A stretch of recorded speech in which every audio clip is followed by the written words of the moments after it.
இப்போ HR and finance யாராவது ஒருத்தர் முடிக்கிறாங்க, ஜாபுக்கு போறாங்க அப்படின்னா ஓப்பனிங் லெவல் ஒரு என்ட்ரி லெவலா எவ்வளோ சேலரி எக்ஸ்பெக்ட் பண்ணலாம் ஒருத்தர்? அதை வேற ஞாபகப்படுத்திட்டீங்க. அதான் ப்ரோ, இப்போ நான் வந்து ரெக்ரூட்மெண்ட்டை தான் போயிட்டு இருக்கேன், ஜாப் சீக் பண்ணிட்டு இருக்கேன். ஓகே. அது பேஸ்ட் ஆன் த கம்பெனி. இப்போ கன்சல்டன்ஸாக இருந்ததுன்னா நம்மளுக்கு வந்து ஒரு 15,000 தான் மேக்ஸிமம். ஓகே. அதுவும் சின்ன கன்சல்டன்ஸ்னா 12,000 தான் மேக்ஸிமம் தராங்க. ஓகே. ஓகே. இப்போ என்னடா பிளான்ல இருக்கு நீ? ஆல்ரெடி இன்டர்ன் பண்ணேன். அந்த கன்சல்டன்ஸ் வந்து சின்ன கன்சல்டன்ஸ் தான், அவங்களே 12,000 தான் தராங்க.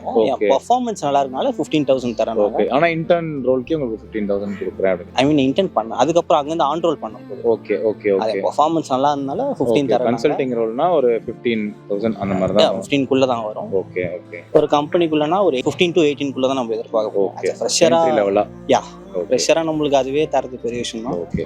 ஏன்னா ஒர்க் நம்மள அப்பதான் லேர்ன் பண்ணுவோம். அவன் நம்ம மேல இன்வெஸ்ட் பண்றான். ஓகே. சோ அதனால நம்மளுக்கு கம்மி லெவல்ல தான் நம்ம இன்வெஸ்ட் பண்ணுவோம். ஏன்னா நம்ம ட்ரைனிங்.